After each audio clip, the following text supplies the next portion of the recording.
Кога имаме евиденција на продавници, повремено се јавува потреба од формирање на документи и нивелација на цена. Во влез, нивелација да се прави во влез. Бираме продавница, нивелација на цена, може нов документ. Денешна дата, артикл тест 5. Количина. Ја дава моментално количината на залиха во продавница. Ако не е програмот поврзан со малопродажба, веднаш се дава моменталната залиха на тој артикл.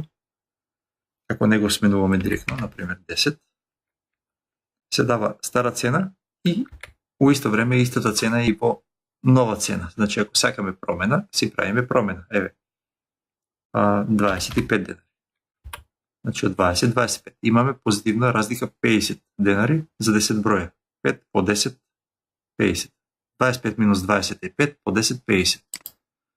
Значи, 10, стара цена 20, нова цена 25, за количина 10, финансиски 50 денари.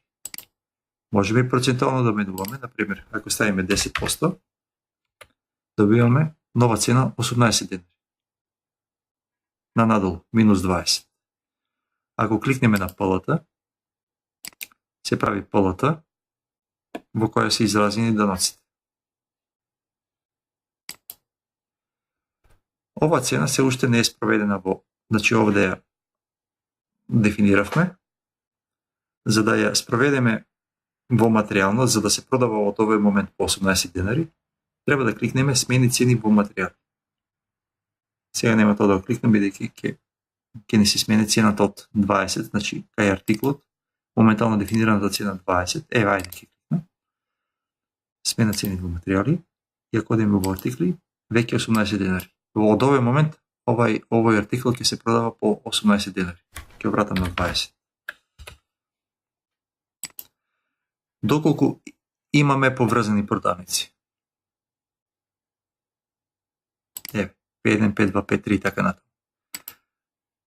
И користат исти цени за артиклите. Значи ценовна група 1. Значи ова ценовна група 1 е дефинирана малопродажна цена во сите продавници. Можеме ова нивелација да ја спроведеме и во другите продавници. Значи овде ќе ставиме од P1 спроведени во P2. Клик.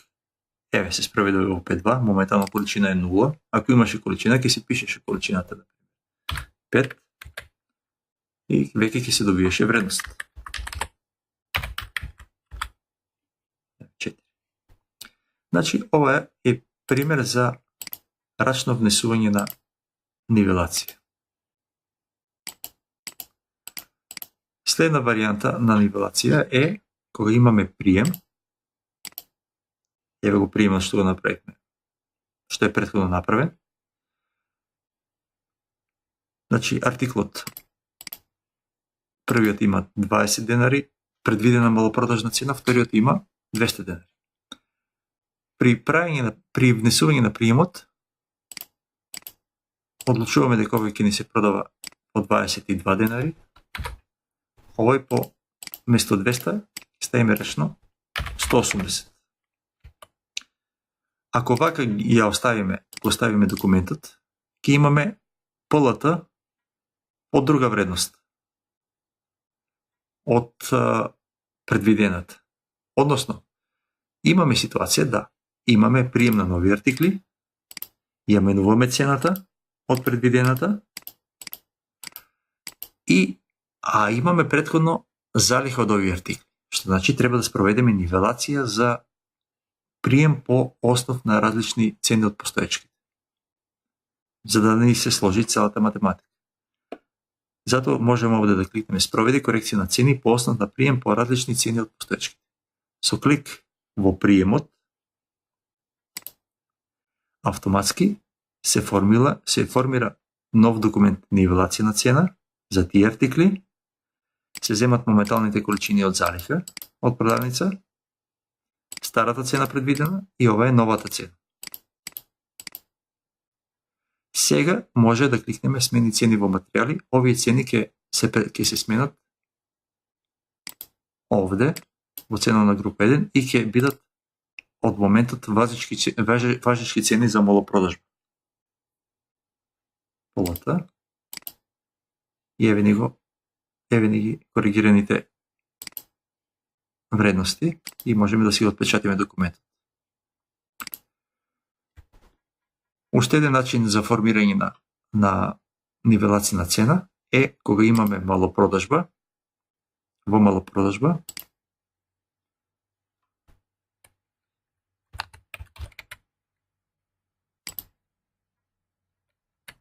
ќе имаме 10.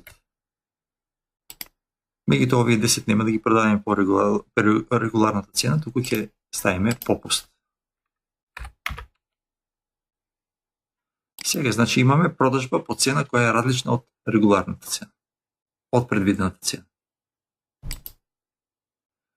На крајот на денот можеме да спроведеме корекција на цени за продажби по различни цени. Еве ги. Ова беше сосема друг артикол. Претходно дефиниран, само момент.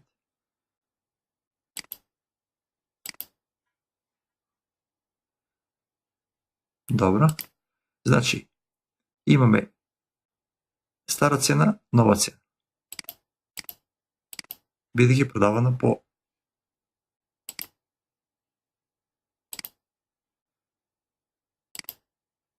еве го тој артикол, што го само не беше тоа, само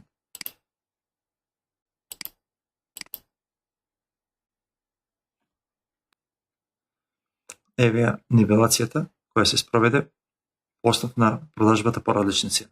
Ако одиме на прашалникот, вели ова е од дневен промет на 11.6 во описот. Значи имаме количина 10, место 20 продадено е по 12 денари и со тоа е намалено одобрувањето на продавницата за 80 денари.